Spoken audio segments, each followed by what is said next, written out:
अस्सलाम वालेकुम एवरीवन। आप सब लोगों का बहुत बहुत शुक्रिया जो लोग मेरे चैनल को सपोर्ट कर रहे हैं। तो thank you very much again. और मैं इंशाल्लाह कोशिश करूँगा कि मज़ीद बेहतर जो हैं मैं वीलॉग बनाऊँ। और अभी इंशाल्लाह कमिंग डेज़ में एक स्पेशल एक वीलॉग आ रहा है, तो इसका इंशाल्लाह मैं टीज़र दूंगा पहले यूट्यूब के ऊपर। आई होप कि आप सब लोग एंजॉय करेंगे।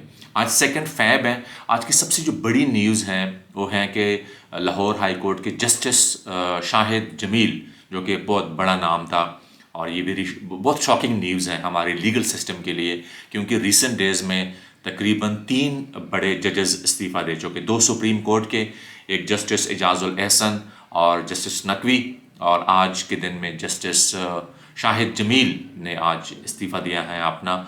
और उसने काफ़ी डिफरेंट तरीके से जो है अपने इस्तीफ़े को बयान किया हुआ है।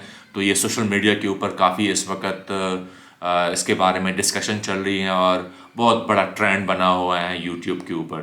तो ये सबसे बड़ी ब्रेकिंग न्यूज़ थी आज के दिन में।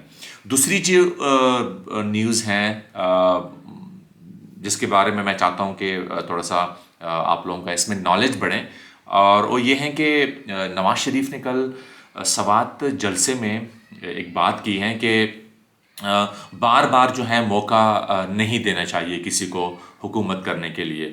तो मेरा सबसे ये बड़ा सवाल है कि ये जो नवाज़ शरीफ ने कई बात रेदर ये अपने लिए कर रहे हैं या किसी और के बारे में ये डिस्कशन कर रहे हैं, मुझे बेसिकली समझ नहीं आई इसकी पूरी बात।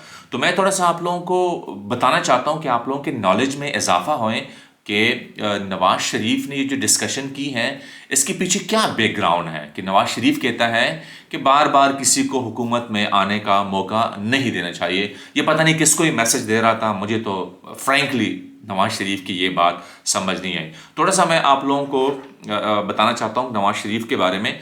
1981 में, सन 1981 में नवाज़ शरीफ वज़ीर ख़जाना थे पंजाब के। 1985 में, सन 1985 में ये वज़ीर आला पंजाब रहे। सन 1988 में ये फिर वज़ीर आला पंजाब बने। सन 1990 में ये पाकिस्तान के वज़ीर आज़म बने। सन 1997 में ये फिर दोबारा पाकिस्तान के वज़ीर आज़म बने। 1997 में शहबाज शरीफ चीफ मिनिस्टर थे पंजाब के। 2008 में शहबाज शरीफ चीफ मिनिस्टर थे पंजाब के। 2013 में शहबाज शरीफ चीफ मिनिस्टर थे पंजाब के। 2013 में नवाज शरीफ प्राइम मिनिस्टर था।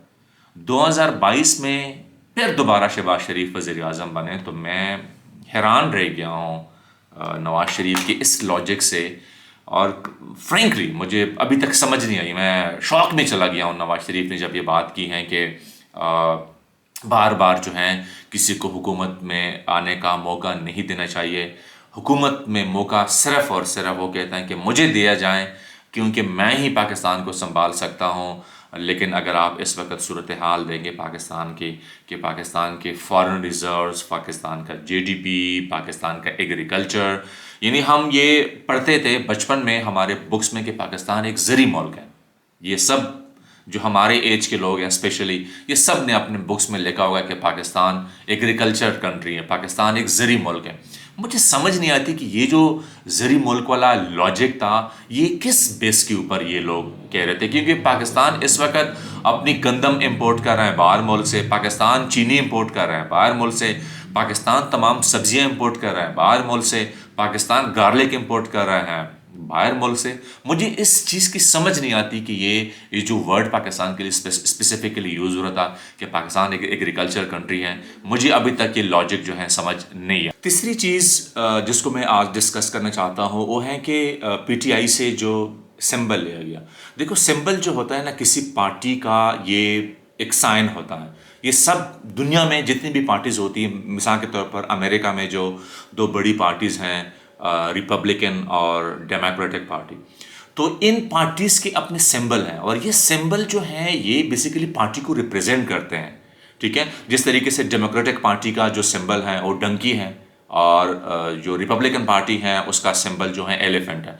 तो ये सिंबल बेसिकली इस तरह रिप्रेजेंटेशन होती हैं कि ये इम्पॉसिबल सी चीज़ है कि आप किसी भी पार्टी का سمبل چھین لیں الیکشن سے.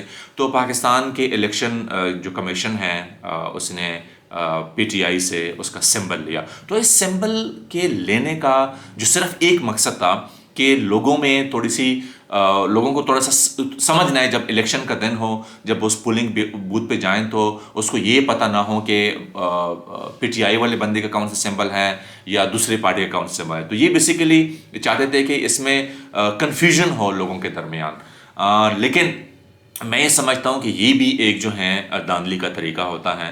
ٹھیک ہے، تو یہ کتنا ایک پرابلم تھا کسی بھی پارٹی کے لیے، یعنی اتنی بڑی پارٹی جس سے آپ سمبل لے لیں، ٹھیک ہے، اور پھر بھی اس کے بعد جو ہے الیکشن کمیشن آف پاکستان جو ہے مزید بھی جو ہے اس پارٹی کو سمبل لینے کے باوجود بھی مزید تنگ کر رہے ہیں. جو جس طریقے سے انہوں نے سمبل دیے ہیں، ٹھیک ہے نا، کچھ جگہوں پہ اوپر ایسے لوگوں کو سمبلز دیے ہیں کہ لوگ کسی کو بتا ہی نہیں سکتے.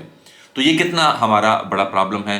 اور یقین کریں ہمارا جو الیکشن کمیشن ہے یہ میں کہتا ہوں کہ سب سے جو ہے پرفارمنس میں پور الیکشن کمیشن ہوگا، ٹھیک ہے، پورے ورلڈ میں.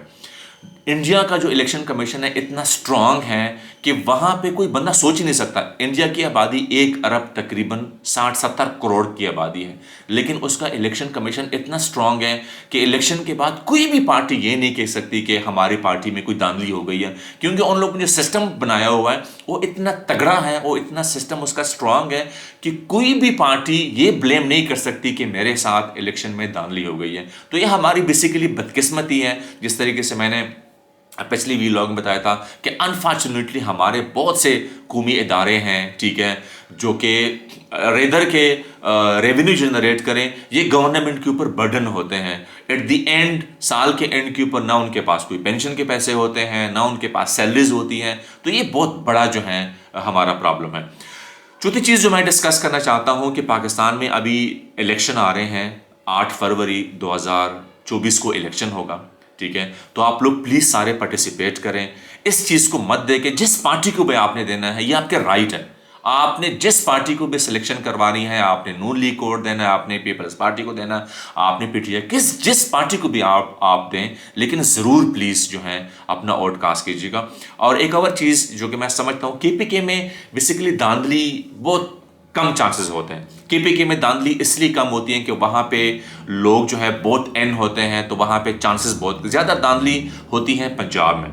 تو پنجاب میں جتنی بھی جو کینڈیڈیٹس ہوتے ہیں، جس پارٹی کی بھی ہو، جو بھی پارٹی ہو، جس پارٹی کے بھی کینڈیڈیٹ ہو، وہ بالکل اس چیز کو ذہن میں رکھیں کہ جو فارم 45 ہے یہ بہت امپورٹنٹ ہوتا ہے. جب الیکشن کنڈکٹ ہوتا ہے جس دن، مثال کے طور پر 8 تاریخ کو الیکشن ہے، تو الیکشن جس جگہ پہ ہوگا تو اس میں جو فارم 45 ملتا ہے کہ فلاں کینڈیڈیٹ نے اتنے ووٹ حاصل کیے ہیں، فلاں نے اتنے کیے، تو یہ ضرور جو ہے سب نے اس کو فارم 45 کو تھوڑا سیریس لینا ہے، ٹھیک ہے. اور اس کو پلیز آپ لوگوں نے، کسی بھی پارٹی نے اس کو جو ہے وہاں پہ ریٹرننگ آفیسر سے جو اس کو چھوڑنا نہیں وہاں پہ دفتر میں، نہ آپ وہاں سے نکلیں جب تک آپ کے پاس فارم 45 نہ آئے. سو تھینک یو ویری مچ. بہت شکریہ کہ آپ لوگ جو ہیں مجھے سپورٹ کر رہے ہیں.